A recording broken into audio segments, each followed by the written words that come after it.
প্রথম আমি গাড়ি চেপেছি। কোথায় যাচ্ছি বলো তো? এখন বলবো না, পুরো ভিডিওটা তোমরা দেখতে থাকো, আস্তে আস্তে সবাই বুঝে যাবে। আর প্রথমে এখানে যেতে যেতে এখানে মুক্তকেশী মায়ের মন্দিরটা পড়েছে। আর মুক্তকেশী মাকে দেখতে যাব না তাই কখনো হয়? আর তোমরা কি জানো মুক্তকেশী মায়ের মন্দিরটা কোথায়? যারা জানো ঝটপট কমেন্ট করে বলে দাও, আর যারা জানো না তারা কমেন্টে লেখো, বলে দেবো কোথায় আছে। জায়গাটা কিন্তু খুবই সুন্দর। আর বাবা মায়ের সঙ্গে ঘুরতে বেরিয়ে পড়েছি, বেরু করতে বেরিয়ে পড়েছি সকাল সকাল। আর আমার তো দেখে খুবই ভালো লেগেছে। আর আমার সাজুগুজুটা কেমন হয়েছে তোমরা কিন্তু কমেন্ট করে বলবে। না হলে কিন্তু আমি খুবই রাগ করবো তোমাদের সঙ্গে। আর আজকে ভিডিওটা কিন্তু আমিই শুরু করেছি সকাল সকাল। আর মুক্তকেশী মাকে প্রণাম করে চলে গেলাম বাবা, কারণ অনেকটা দেরি হয়ে গেছে আর অনেকটা রাস্তা এখনো যেতেও হবে। তাই জন্য তাড়াতাড়ি করে প্রণাম টনাম করে আবার বেরিয়ে পড়লাম।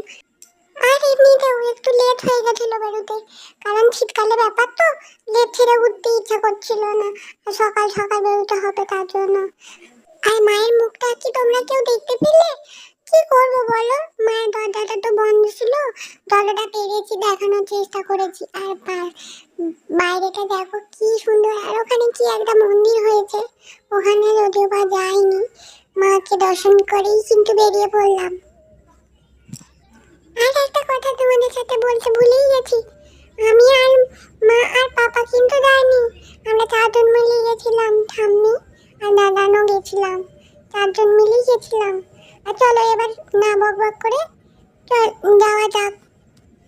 তারপর আবার কি চলে গেলাম ভু করে। আর রাস্তাটা দেখো, দুধারে মাঠ আর ধুধু করছে মাঠ, কারণ সব ধান কাটা হয়ে গেছে।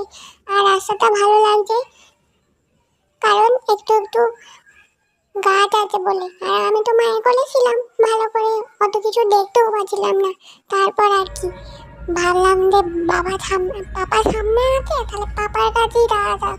পাপার কাছে গেলে সামনে বসলে অনেক কিছু দেখতে পাবো। তারপর আবার চলে গেলাম পাপার কাছে সামনে। আর সামনেটা গিয়ে আরো ভালো করে দেখতে পাওয়া যাচ্ছে। আর এই দেখো আমার পাপা আমাকে ধরে আছে, কেমন দেখতো? না না আমি পড়বো না, আমার পাপা আমাকে ধরে আছে। আর আমি তো একটু পাকু, পাপা বলছিল যে ওখানে পড়তে হবে না, কিন্তু না, আমি তো পড়বোই ওখানে।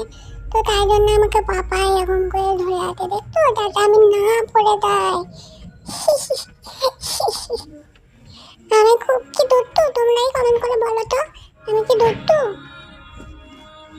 আর তোমাদের সাথে বক বক করতে করতে দেখো কতটা রাস্তা চলে এলাম। এইটা মনে হয় ঘাটিগ্রাম রাস্তাটা মনে হয়, আমার অতটা মনে নেই। বাচ্চা মানুষ অত কি মনে রাখবো বলো তো। আর তোমাদের সাথে গল্প করতে করতে অনেকটাই কিন্তু চলে এসেছি। হ্যাঁ, আমাকে কেমন লাগবে বলো তারা মায়ের কাছে। আর কিন্তু পাপা আমাকে ধরে আছে, আমি যাতে না পড়ে যাই। আর না দেখতে দেখতে আমরা চলে এসেছি দেখো। আর একটুখানি রাস্তা বাকি আছে, তারপরেই চলে যাবো মায়াপুরে। দেখতে পাচ্ছ ইস্কনের মন্দিরটা, ওই দেখো। আর আমাদের এখন নৌকা চাপাও হয়ে গেছে, আর নৌকাটা কিন্তু ছেড়েও দিয়েছে। এই প্রথম আমি কিন্তু নৌকায় চাপলাম, একটু ভয় লাগছিল, কিন্তু মায়ের করেছিলাম তো অত কিছু মনেই হয়নি, মা ছিল।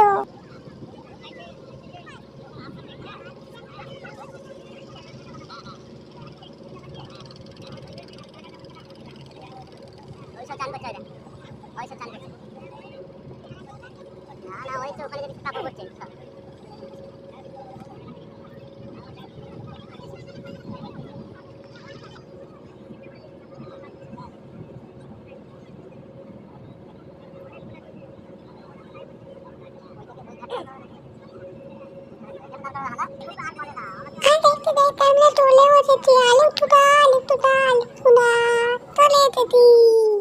আর দেখো ওখানে ইস্কনের মন্দির, দেখতে পাচ্ছ তোমরা নাকি পাচ্ছ না কমেন্ট করে কিন্তু বলবে। আর আমরা দেখতে দেখতে চলেও এলাম। আর আজকে মজার বিষয় কি জানো?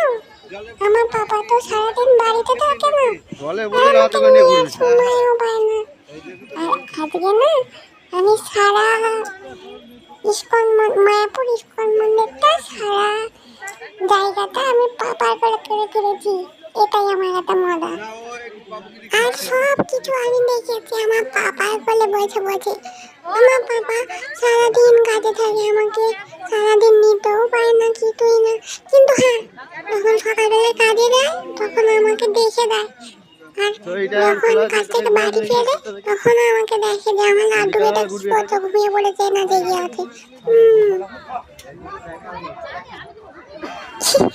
দেখো নন্দিনী কি গুলোকে দেখো, এদের নাম তো আমি জানি না, তাই জন্য নন্দিনী কি বললাম।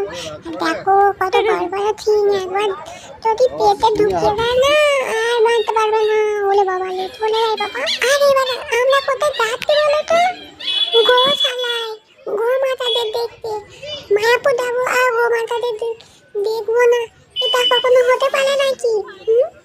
তো চলো, মায়ের কোলে আমি চলে যাচ্ছি আর সব কিছু পুট করে দেখতে দেখতে চলে যাচ্ছি। আর আমাকে কেমন লাগছে বলো? আর এই সোয়েটারটার সঙ্গে কেমন লেগেছে তুমি বলো? এবার কিন্তু আমি পাপার কোলে চলে এসেছি। পাপা, আরে বাপু দাঁড়া দাঁড়া দাঁড়া, গরুগুলো তো আগে আগে চলে গেল, আমরা তো যেতেই পারলাম না। আরে দাঁড়া না, এখানে দেখো তো। হ্যাঁ তো দাঁড়িয়ে আছে। আর দাদা এখানে ছবি তুলবে বলে দেখো গো মাতাদের সামনে দাঁড়িয়েছে।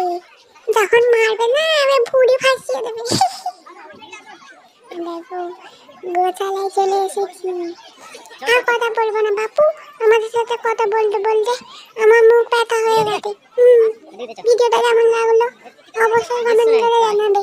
আর লাইক কমেন্ট শেয়ার করতে ভুলবে না কিন্তু। আর ভিডিওটা ভালো লেগে থাকলে কিন্তু চ্যানেলটা সাবস্ক্রাইব করিয়ে দেবে। টাটা।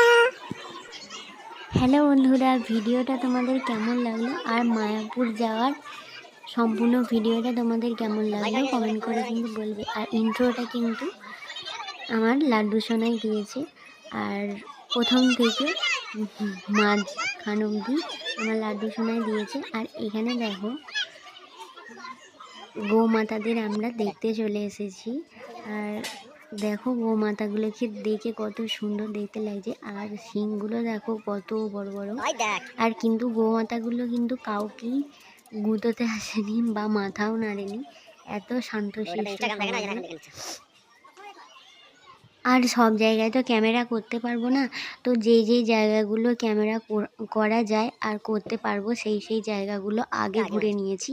কারণ দুটো মন্দির আছে, যেটা ইস্কনের ভিতরে একটা, সেখানে ফোন অ্যালাউ নয়, তো সেইখানে নিয়ে যায়নি। আর এই যে আর একটা কি মন্দির ছিল, ওইটাতেও ফোন অ্যালাউ নয়, ফোন জমা দিয়ে তারপর ঢুকতে হবে। তোমরা অনেকেই জানো, যারা মায়াপুর গেছো তারা অবশ্যই জানো হয়তো। আর এখানে গোমাতাগুলো মনে হয় ভীষণ রাগী, যারাই হাত দিতে যাচ্ছিল তাদের কি গুতাতে আসছিল। আর এখানে একটা দিদি রিলস বানাচ্ছিল মনে হয়। আর এই যে এই গরুটা মনে হয় প্রচণ্ড বয়স হয়ে গেছে, তাই গরুটা একাই ছিল। আর এই গরুটাকে দেখো সিংগুলো একবার।